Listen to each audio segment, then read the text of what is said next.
Halo, Assalamualaikum warahmatullahi wabarakatuh dan salam sejahtera. Ketemu lagi dalam Info Poli bersama Andy Hakim. Terima kasih kerana menonton channel ini. Guys, anda yang menunggu-nunggu berita tentang Sushant Singh Rajput, sesungguhnya masih belum ada lagi info-info terbaru tentang siasatan kes kematian beliau oleh pihak CBI. Jadi seperti biasa kami akan share beberapa info Bollywood mutakhir kepada anda. Okey, produser Bonnie Kapoor yang baru-baru ini memulai langkahnya sebagai pelakon filem di usianya yang sudah 65 tahun menafikan bahawa dia akan menjadikan bidang akting sebagai kerjanya. Menurut Bonnie, dia menjadi pelakon pun kerana pembuat filem Love Ranjan terlalu menginginkan dia berlakon dalam filem terbaru beliau itu. Love meminta anak-anak Bonnie untuk mempengaruhinya supaya mau menerima tawaran Love. Dan Bonnie sendiri mengakui dia akan kalah kalau berdepan dengan anak-anaknya. Justru kata Bonnie, dia sebenarnya terlalu ingin menjadi sutradara filem. Menurut Bonnie, selanjutnya dia menjadi produser filem di saat usianya baru 25 tahun dan filem pertama yang diproduksinya ialah filem Hum Punch. Sudah sampai waktunya kini untuk dia menyutradarai filem, kata Bonnie. Bonnie yang diwawancarai sebuah media mengatakan dia kini sedang menikmati pengalaman barunya menjadi pelakon filem. Bonnie sedang menjalani syuting filem dan dia berlakon menjadi ayah Ranbir Kapoor dalam filem tersebut. Kata Bonnie selanjutnya, dia tidak nervous waktu menghadap kamera. Lagipun yang berlakon menjadi istrinya dalam filem itu ialah Dimple Kapadia. Kata Bonnie, dia sudah terlalu lama mengenali Dimple, bahkan sebelum Dimple membintangi filem pertamanya Bobby. Bonnie bercerita lagi, dia sebenarnya pernah ditawarkan berlakon oleh pembuat filem Yash Chopra dalam filem Lamhe.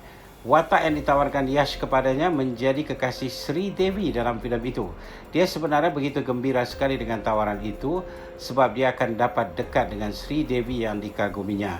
Namun dia tidak yakin Yash benar-benar mahukannya berlakon dalam filem itu dan dia tidak berani bertanya lebih lanjut. Untuk pengetahuan anda, filem Lamhe rilis pada tahun 1991 dibintangi oleh dua pelakon utamanya iaitu Sri Devi dan Anil Kapoor. Ketika itu Sri Devi merupakan aktris yang berada di puncak karyanya. Sementara Bonnie Kapoor pula sudah berkahwin dan ada 2 orang anak, namun rumah tangganya sudah mulai bergoncang.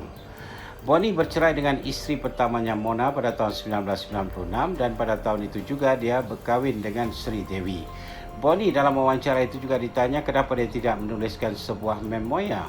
Bonnie menjawab dia ada menerima tawaran untuk menuliskan memoirnya namun dia belum bersedia buat masa ini. Tambah Bonnie lagi, pengalamannya masih belum berakhir.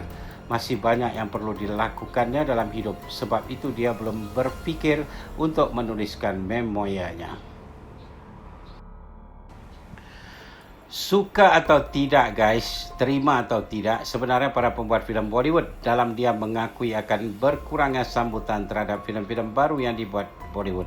Selain pandemi COVID-19 yang turut melanda India, sebenarnya ada satu lagi alasan yang ditakuti oleh para pembuat filem Bollywood ini, iaitu kempen boykot Bollywood oleh para audiens pasca kematian pelakon Sushant Singh Rajput.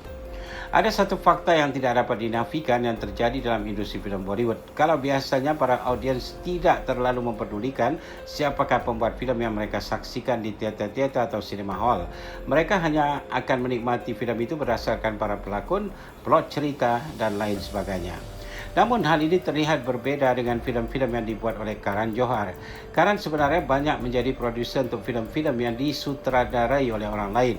Namun kalau dia yakin filem itu akan meledak di pasaran, maka dia yang akan turun tangan menjadi sutradara untuk filem yang diproduksinya itu. Sehingga kini ada 6 filem yang menampilkan Karan Johar sebagai produser sekaligus sutradara.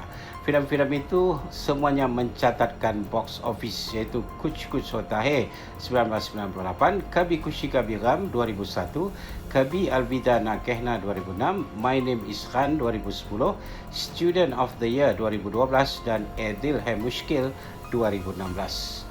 Pada tahun 2018 lalu, Karan sebenarnya sudah membuat press conference dan mengumumkan dia akan kembali menjadi sutradara untuk filem terbaru yang diproduksinya, iaitu filem yang berjudul Tak.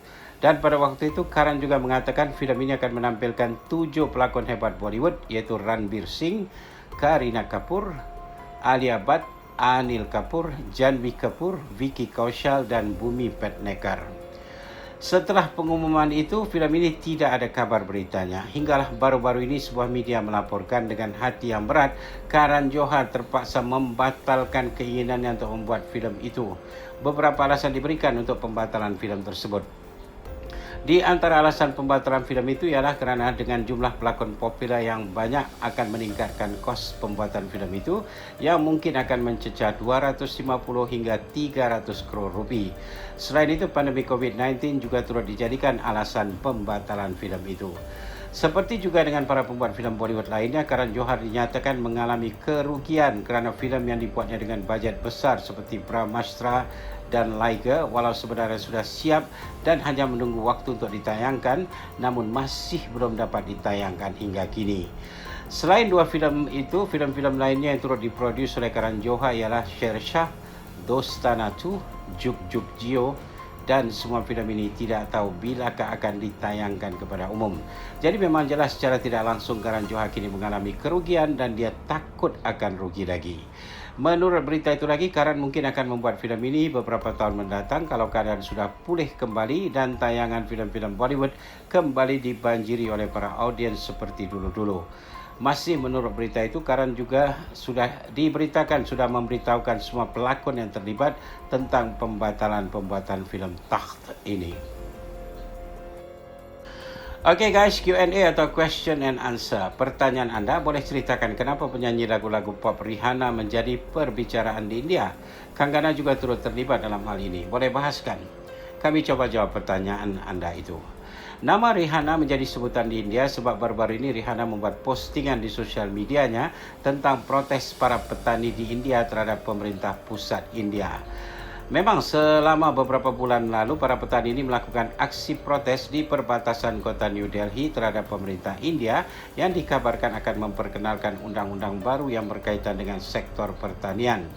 Rihanna memberikan komen tentang internet yang dihalang di Delhi dengan men-sharing berita CNN tentang hal itu. Rihanna seterusnya menuliskan di Twitternya, "Kenapa kita tidak membicarakan hal ini?" dengan menggunakan hashtag #FarmerProtest. Postingan Rihanna ini telah menarik beberapa pihak lain yang juga memberikan dukungan kepada para petani India. Di antaranya aktivis Greta Thunberg yang menuliskan, "Kita bersolidariti bersama para petani India." Seperti biasa, Kanggana Ranaut dilihat coba untuk mengambil kesempatan tentang hal ini dan dia menuliskan satu bentuk serangan pribadi terhadap Rihanna dengan menuduh Rihanna bukanlah penyanyi yang bagus.